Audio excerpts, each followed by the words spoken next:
नमस्कार, आप देख रहे हैं Bharat news today channel Hardoi से ब्यूरो चीफ सचिन कश्यप जी के साथ। इसमें आप देखेंगे एक अरसे से उत्तर प्रदेश में ब्राह्मण विरोधी अभियान चल रहा है और आपने कई इंसिडेंट देखे होंगे। ब्राह्मण की जेल में डिप्टी जेलर ने पीट पीट के हत्या कर दी। और आपने खुशी दुबे प्रकरण देखा होगा, किसी एक अपराधी से 3 दिन पहले शादी हुई तो उसको किस तरीके से प्रताड़ित किया गया। इसी तरीके से जो थाना था उसमें विकलांग की पीट पीट के हत्या कर दी गई। और ऐसे कई अन्य प्रकरण हैं जो समाज के प्रति जो हुए हैं, घटित प्रकरण हुए हैं। इनमें से अभी 2 हफ्ते पूर्व ही जो हमारे मौनी अमावस्या में जो स्नान था,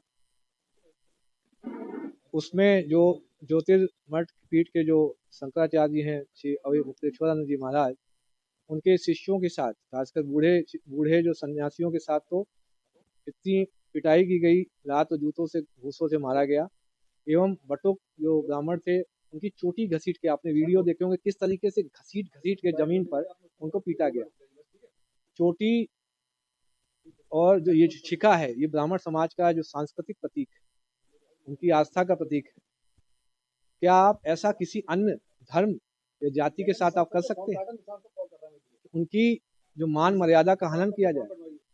इसके अतिरिक्त जो दूसरा अभी जो यूजीसी 2026 का रेगुलेशन आया है, दिनांक जो 13 जनवरी को भारत सरकार के जो गजट प्रकाशित हुआ है, उसमें आपने सामान्य वर्ग के व्यक्ति जो अभ्यर्थी हैं, पढ़ते हैं, विद्यार्थी हैं, उनको आपने स्वघोषित अपराधी मान लिया है।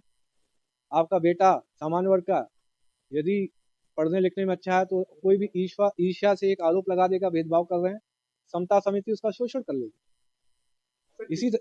इसी तरीके से यदि आपकी बेटी पर किसी को गलत नजर है, वो एक फर्जी निराधार शिकायत कर सकता है। आपका समता समिति आपकी बेटी का शारीरिक शोषण कर सकती है। क्या आप चाहते हैं कि बेटे बेटियां अब आत्महत्या करेंगे सामान्य वर्ग के? क्या आप चाहते हैं कि इस यूनिवर्सिटी में घुसते ही इतना सामाजिक आपस में भेदभाव हो जाए, जब यूनिवर्सिटी से ऊपर जब निकले तो एक दूसरे के दुश्मन बन जाए? क्या हम जब यूनिवर्सिटी में पढ़ते थे, क्या हमारे दोस्त SC ST OBC या किसी अन्य धर्म को नहीं होते थे? आप एक ऐसी व्यवस्था का निर्माण करके जा रहे हैं जिसमें कि हम लोग एक दूसरे से लड़ेंगे, सरनेम देख के, जाति देख के, उपजाति देख के एक दूसरे से लड़ेंगे, मारेंगे एक दूसरे को। क्या आप चाहते हैं कि देश में सिविल वॉर की सिचुएशन डेवलप हो जाए? आपसे जो दोनों इश्यू में अगर देखेंगे, सामान्य वर्ग इस समय बहुत ही खफा है, आपसे एक तरीके मानसिक रूप से अलग हो चुका है। देखा जाए तो केंद्र सरकार और राज्य सरकार दोनों अब अल्पमत में आ चुकी है। सामान्य वर्ग बिल्कुल अलग हो चुका है। आज अगर चुनाव हो जाए तो केंद्र और राज्य में दोनों जगह यह सरकार नहीं बचेगी। जो बीजेपी का प्रारूप पहले जो था भारतीय जनता पार्टी, आज वो विदेशी जनता पार्टी है, भारतीय जनता पार्टी नहीं। मैंने जिलाधिकारी महोदय को ईमेल के माध्यम से, मैंने जो माननीय राज्यपाल महोदय हैं उनको भी ईमेल के माध्यम से, और जो CO हैं जो यूपी जो भारत निर्वाचन आयोग उत्तर प्रदेश में, उनको भी ईमेल के नहीं, इसमें अड़े तो बहुत सोच समझ के, जब कोई आपका जो हमारा जो माननीय जनप्रतिनिधि ब्राह्मण समाज के जब नहीं बोल रहे हैं तो किसी न किसी को बोलना पड़ेगा, नहीं तो ये सिविल वॉर सिचुएशन आ जाएगी।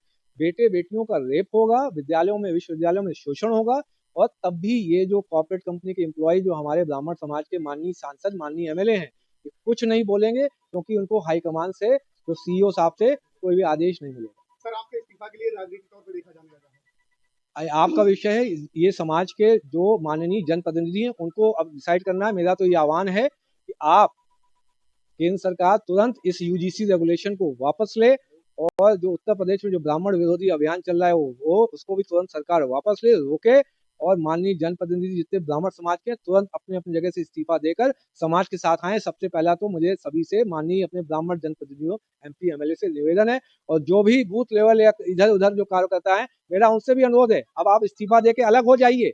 अल्पमत में सरकार, अल्पमत में सामान्य वर्ग अब आपसे अलग हो चुका है।